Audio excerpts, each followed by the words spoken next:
For those not into politics, there's a place just outside of Canberra that's listening in on conversations far more interesting than our federal politicians.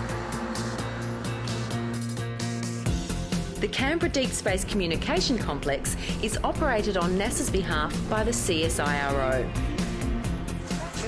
Wow. Do you reckon that's bigger than the one at Parkes? It has to be. Huge. The biggest one in the Southern Hemisphere. It's the biggest. And this is the dish that broadcast those famous pictures of the first moon landing, the Deep Space Station 46. Huge. Can we go and find out a bit more?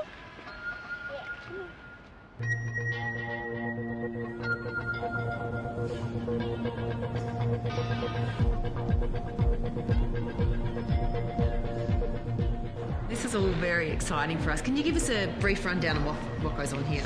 Well, we're part of NASA's Deep Space Network, so we're one of only 3 places in the world that 24 hours a day, 7 days a week, provides all the communication to all the spacecraft that are out there exploring our solar system. So it's our job to tell spacecraft where to go, what to do, what not to crash into, what information to collect for us and send back home every day. And then we give that to thousands of scientists around the world, and we put it live on the internet as well for everybody else to see. Is it really? So we can check it out whenever we like? Yeah, people can check out the latest stuff from Mars or Saturn, do their own exploration of these incredible worlds. Right, okay, so there's... Does that make me a space explorer? Yeah, absolutely. All right.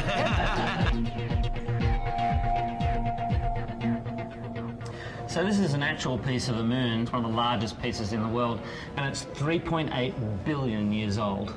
Wow.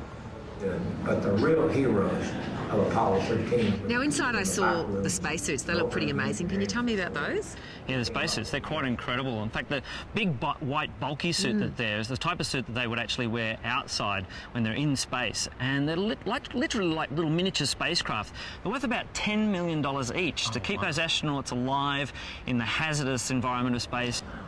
What are some of the most exciting things that have happened in your time here? I think at the time I've been here, it's probably been one of the most exciting in space exploration history since the Apollo moon landings. In the last few years, we've had spacecraft arrive on the surface of Mars, go into orbit around Saturn. We've had spacecraft capturing pieces from comets.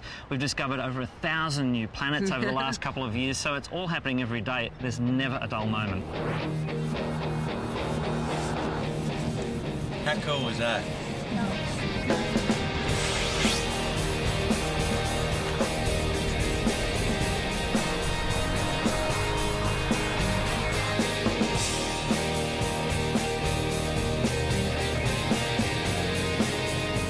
If you're looking for some gentle exercise during your holiday, take a bike ride around Lake Burley-Griffin on a glorious Canberra day. So, Rowan, this would have to be one of the perfect days for a bike ride around Lake Burley-Griffin? Yes, after the weekend. It was a bit cloudy and overcast on the weekend, but now you've picked a perfect day for it. Yeah. So tell me about the business. What's it entail? Yeah, we're a mobile business. We do delivery and pick up to hotels for the bikes, and we also run guided tours around the lake and on mountain biking as well. And then we do kayak hire and tours on the lake as well. Yep. And how far around Lake Burley-Griffin? Lake Burley-Griffin is about 24 k's for the full loop around via the Government House and the zoo, and then back to here. Is there a shortcut? All right, boys, pad up. Won't clip in, you know? Okay. After you, Bubba. Right out. And away we go. So what's the most popular destination for the bike riding? Is it the lake? Or the lake, yes. Yeah, people do the loop around via Government House and the zoo is probably the most scenic lake ride in Canberra, and if not Australia. And it takes about 2 to 3 hours for a full loop, and we're very popular. 24 k's. Yeah. We stop at all the major attractions. Blunder's Cottage, which is the original building in farmhouse in Canberra. The Carillion, where the bell towers, which is donated by the British government. And from this side of the lake, you get a really good vista of the International Flag Display, the High Court, Questacon, and the Parliament House. We have our beautiful view of Parliament House, guys. Check it out. That's it, boys. Put your bikes away.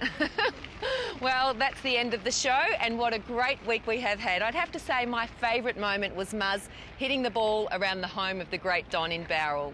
Now, if you'd like any more information about the show, head to our website, makingtracks.tv. And next week, Mika heads to Tasmania with a motorhome and explores its stunning wilderness on the west and north coasts. In the meantime, we're saying goodbye to Canberra to make our way back home.